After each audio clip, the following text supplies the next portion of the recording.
Hi friends, అందరికి నమస్కారం అండి. సో మేమైతే చాలా బాగున్నామండి. మీరు అందరూ బాగున్నారని ఆశిస్తున్నాను. సో టుడే మనం తెలుసుకోబోయే టాపిక్ ఏంటంటే బ్లూ కోడ్. మనం లైవ్లో బ్లూ కోడ్ ఇస్తాం కదండి.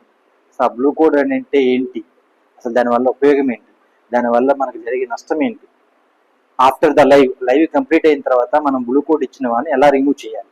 సో ఇలాంటి విషయాలన్నిటినీ మనం ఇవాళ క్షుణ్ణంగా తెలుసుకుందామండి. దానివల్ల జరిగే ఉపయోగాలు అనర్థాలు అన్నది ప్రతి ఒక్కటే తెలుసుకుందాం. అది ప్రతిదీ మనం లైవ్లో చెక్ చేసుకుంటూ చూద్దామండి. అలాంటి చెక్ చేసుకుని చూద్దాం. ఇప్పుడు మనం లైవ్లో ఎలాగ బ్లూ కోడ్ ఇస్తారనేది ఒకసారి చెక్ చేద్దామండి. దానివల్ల జరిగే అనర్థాలు ఏంటి అవన్నీ మనం తెలుసుకుందాం. సో మన యూట్యూబ్ ఓపెన్ చేసుకుందామండి. ప్రజెంట్ యూట్యూబ్ ఓపెన్ చేశాను. సో యూట్యూబ్లో ఒక షార్ట్ వీడియో ఓపెన్ చేశాను. సో ఇక్కడ మనకి వెళ్ళి కామెంట్స్లోకి వెళ్దాము. సో మనకి TVH 8797 నుంచి మనకు ఒక మెసేజ్ వచ్చిందండి. సో వీళ్ళకి మనము బ్లూ కోడ్ పర్మిషన్ ఇచ్చామా లేదా అనేది ఒకసారి చెక్ చేద్దామండి. మనం కామెంట్ చేశారు కదా, ఈ కామెంట్ చేసిన చివరిలో 3 డాట్స్ ఉంటాయి చూడండి, 3 డాట్స్ నిలువుగా ఉంటాయి చూడండి. సో దాని మీద క్లిక్ చేయండి. క్లిక్ చేసిన తర్వాత ఇక్కడ ఉన్నాయి చూడండి, pin, share, remove, report, save, add as a moderator. So మన బ్లూ కోడ్ ఇచ్చేదండి ఈ ఆప్షన్ ద్వారా మనం బ్లూ కోడ్ ఇస్తాం. సో ఈ ఆధార్ అనే ఫోల్డర్లో యాడ్ యాజ్ ఎ మోడరేటర్ ఉంది చూడండి, ఇక్కడ క్లిక్ చేయండి. యాడ్ యాజ్ ఎ మోడరేటర్ కొడితే ఇక్కడ 2 ఆప్షన్స్ వస్తాయి.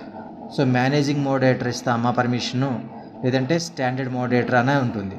సో మన ఫస్ట్ ఆప్షన్ అనేది మనం ఇవ్వకూడదండి, ఎక్కువ పర్మిషన్స్ వస్తాయి. ఈ స్టాండర్డ్ మోడరేటర్, సో మీ లైవ్లో జాయిన్ అయిన పర్సన్కి మీరు ఈ స్టాండర్డ్ మోడరేటర్ అనే ఆపరేషన్ కనుక ఇచ్చినట్లయితే, ఇచ్చారనుకుందాం. సో అప్పుడు ఇక్కడ వస్తుంది స్టాండర్డ్ మోడరేటర్ అనే operation. So remove as a standard moderator. ఇప్పుడు ఆల్రెడీ పర్మిషన్ ఇచ్చాము, దాన్ని ఎలా రిమూవ్ చేయాలంటే ఇక్కడ మళ్ళీ remove as a standard moderator అండి. మళ్ళీ థర్డ్ డాస్కి వెళ్దాము. మళ్ళీ ఇవ్వాలనుకుంటే యాడ్ యాజ్ ఎ మోడరేటర్. ఇప్పుడు మనకు క్లియర్గా చూడండి, ఇవి 2 ఉన్నాయి options, managing moderator, standard moderator. మనం స్టాండర్డ్ మోడరేటర్ కనుక పర్మిషన్ ఇచ్చినట్టయితే ఆ యూజర్ ఏం చేయగలడంటే can hide users and remove comments to hold. So తను ఏం చేయగలడంటే లైవ్లో ఉన్న వాళ్ళు ఏదైనా యూజర్ ఏదైనా అన్వాంటెడ్ మెసేజ్ పెట్టినా ఆ మెసేజ్ని హైడ్ చేయగలడు అండ్ రిమూవ్ చేయగలడు. సో ఆ పర్మిషన్ ఉన్న వాళ్ళు హైడ్ చేయగలడు, రిమూవ్ చేయగలడు. మనం ఏం చేస్తాం, మనం బ్లూ కోడ్ ఇవ్వగానే వాళ్ళ ఐడి బ్లూగా మారిపోతుంది. బ్లూగా మారినప్పుడు తను ఏం చేస్తాడు, సో మన లైవ్లో జాయిన్ అయిన పర్సన్స్ అందరికీ ఏమైనా ఛానల్స్ ఉన్నాయా వాళ్ళ దగ్గరికి వెళ్ళేసి ఆ ఛానల్ని చెక్ చేయటం, ఆ ఛానల్లో ఉంటే వాళ్ళకి సబ్స్క్రైబ్ చేసుకోవడం అలా చేస్తాడు. సో అలా ఉన్న క్రమంలో ఏమేం జరుగుతుందంటే బ్లూ కోడ్ పర్మిషన్ యూజర్ ఐడీస్ని రిమూవ్ చేయగలగడ. సో మనకి పాజిటివ్గా ఉన్న పర్సన్స్ అయితే ఏం చేస్తారు, మనకు పాజిటివ్గా సపోర్ట్ చేస్తూ కామెంట్ చేస్తారు. కానీ కొంతమంది నెగిటివ్ పర్సన్స్ ఉంటారు. సో వాళ్ళు ఏం చేస్తారు, మన బ్లూ కోడ్ ఇవ్వటం వల్ల వాళ్ళకి పర్మిషన్స్ వస్తాయి. ఏం పర్మిషన్స్ వస్తాయి, ఆ మెసేజెస్ని హైడ్ చేయొచ్చు, యూజర్స్ని బ్లాక్ చేయొచ్చు. ఆ బ్లాకింగ్ పర్మిషన్ కూడా వస్తుంది అనమాట.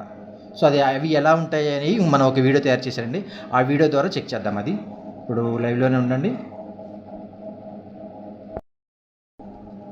సో మనం ఇప్పుడు ఒక లైవ్లో ఉన్న వాళ్ళకి చెక్ చేద్దామండి.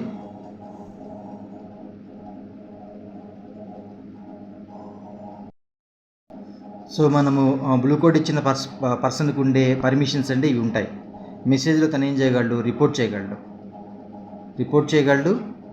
ఆధార్లో ఒకసారి చెక్ చేయండి, channel activity, go to channel, block. So అతను ఏం చేయగలడు, మనం ఎవరికైతే బ్లూ కోడ్ ఇచ్చిన పర్సన్ ఆ మెసేజ్ని బ్లాక్ చేయగలడు. లైవ్లో ఉన్నవారు ఎవరైనా బ్యాడ్ కామెంట్స్ చేస్తే తను బ్లాక్ చేయగలడు.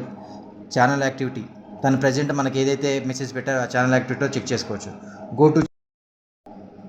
గో టు ఛానల్కి వెళ్తే ఆ గో టు ఛానల్ ఆప్షన్ ద్వారా వెళ్ళి పర్టికులర్ పర్సన్కి ఆ ఛానల్కి వీడియోస్ ఉన్నాయా, అప్లోడ్ చేశారా, మనం సబ్స్క్రైబ్ చేసుకోవచ్చు అని చెప్పి ఆ విధంగా వెళ్ళొచ్చు. బ్లాక్, ఇది మెయిన్ ఆప్షన్ అండి. సో ఈ బ్లాక్ ఆప్షన్ వల్ల ఏం జరుగుతుందంటే మనకి పాజిటివ్గా ఉన్న పర్సన్స్ మనకి లైవ్లో ఎక్కువ మంది కామెంట్ చేస్తారనుకోండి, ఈ బ్లూ కోడ్ ఇచ్చిన పర్సన్కి నచ్చలేదు, వీళ్ళకి ఎక్కువగా కామెంట్స్ పెడుతున్నారు, ఆ పర్సన్ నుంచి బాగా వీళ్ళు గ్రోత్ అవుతున్నారని తెలిసినప్పుడు ఏం చేయొచ్చు అంటే ఆ బ్లూ కోడ్ ఉన్న పర్సన్ ఈ బ్లాక్ అనే ఆప్షన్ ద్వారా క్లిక్ చేసి తన్ని బ్లాక్ చేయొచ్చు. ఏది, మీరు పర్మిషన్ ఇచ్చిన పర్సన్ బ్లూ కోడ్ ఇచ్చిన పర్సన్ మీకు లైవ్లో సపోర్ట్ చేస్తున్న వాళ్ళని బ్లాక్ చేసే ఛాన్స్ కూడా ఉంది. సో మీరు బ్లూ కోడ్ అనేది చాలా ఆలోచించి జాగ్రత్తగా ఒక ట్రస్టెడ్ మీకు నమ్మకంగా ఉన్న పర్సన్ మాత్రమే బ్లూ కోడ్ ఇవ్వాలి. ఒకవేళ మీ బ్లూ కోడ్ లైవ్లో ఇచ్చినా సరే, వాళ్ళని ఎలా ఇచ్చినా సరే, మనం ఏం చెక్ చేసుకోవాలి, లైవ్ క్లోజ్ చేసే ముందర అందరికీ బ్లూ కోడ్ రిమూవ్ చేయాలి.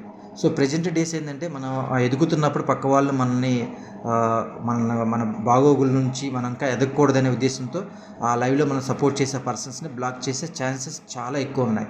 సో దానివల్ల బ్లూ కోడ్ అనేది ఆచితూచి మనం ఇవ్వాలి ఫ్రెండ్స్. ఇది మెయిన్ బ్లూ కోడ్ యొక్క మెయిన్ డ్రాబ్యాక్. ఆ బ్లూ కోడ్ ఇచ్చిన పర్సన్ వేరే మనకి కామెంట్ చేసే వాళ్ళని సపోర్ట్ చేసే వాళ్ళని బ్లాక్ చేయగలడు. సో మనం ఆచితూచి బ్లూ కోడ్ ఇవ్వండి. లైవ్ అయిపోయిన ఓకే ఇది. సో సపోజ్ మీరు లైవ్ అయిపోయిన తర్వాత బ్లూ కోడ్ ఇచ్చిన వాళ్ళని రిమూవ్ చేయాలి. అది ఎలా కూడా ఇప్పుడు చూద్దాం. సపోజ్ STVH87 ఈ ఐడికి మనము బ్లూ కోడ్ ఇచ్చేసాం. ఏమి ఇచ్చాము, స్టాండర్డ్ మోడరేటర్ అనే కోడ్ ఇచ్చాం. సో ఇప్పుడు ఏంది, ఆల్రెడీ బ్లూ కోడ్ ఉంది.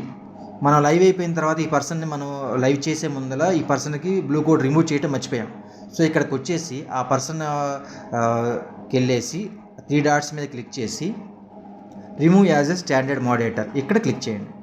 అప్పుడు ఆటోమేటిక్గా ఆ పర్సన్కి బ్లూ కోడ్ అనేది రిమూవ్ అయిపోతుంది. సో ఆ బ్లూ కోడ్ పర్మిషన్ అనేది ఇది ఆఫ్లైన్లో ఇలాగ ఇచ్చేయచ్చు అనమాట. సో ఈ విధంగా మనము బ్లూ కోడ్ ఇవ్వచ్చు ఫ్రెండ్స్. జాగ్రత్తగా ఎందుకు ఇవ్వమన్నాను ఫ్రెండ్స్, సో మనకు తెలిసిన ఒక యూట్యూబరే, తనకి రెగ్యులర్గా ఒక అతను సపోర్ట్ చేస్తూ ఉండేవాడు. సపోర్ట్ చేస్తున్నామంటే తను సడన్గా బ్లాక్ వెళ్ళిపోయింది. తను ఆల్రెడీ ఇవ్వలేదు, మరి ఎవరిచ్చి ఉంటారు?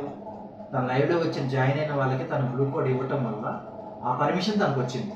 సో ఎవరైతే ఆ లైవ్ జరుపుతున్న వాళ్ళకి సపోర్ట్ చేస్తూనే ఉంటారు కదా, వాళ్ళని ఈ బ్లూ కోడ్ ఇచ్చిన పర్సన్ హెడ్ చేసి బ్లాక్ చేశారన్నమాట. సో అలాంటి పర్మిషన్స్ వాళ్ళకు ఉంటాయి కాబట్టి మనం ఎవరికైనా బ్లూ కోడ్ ఇస్తున్నామంటే మన సగం పర్మిషన్స్ వాళ్ళకి ఇస్తున్నామని అంటాం. సో మనం ఆచితూచి పర్మిషన్స్ ఇవ్వాలి ఫ్రెండ్స్, ఇది గమనించండి. ఇది మెయిన్ ఇంపార్టెంట్ బ్లూ కోడ్. ఈ బ్లూ కోడ్ని యాడ్ యాజ్ ఏ మోడరేటర్ అంటారు. సో యూట్యూబ్ పరిభాషలో ఏమంటారు, యాడ్ యాజ్ ఏ మోడరేటర్. దాంట్లో 2 ఉంటాయి, స్టాండర్డ్ మోడరేటర్ మాత్రమే ఉన్నాయి వాళ్ళు. సెకండ్ ఆప్షన్ దాన్ని అసలు టచ్ చేయకూడదు. స్టాండర్డ్ మోడరేటర్ మాత్రం ఆపరేషన్ మాత్రమే ఉన్నాయి. సో మా వీడియో కనుక మీకు నచ్చినట్టయితే, ఉపయోగకరంగా ఉంటే కామెంట్ చేయండి, సబ్స్క్రైబ్ చేయండి, లైక్ చేయండి, సపోర్ట్ చేయండి. Thank you so much.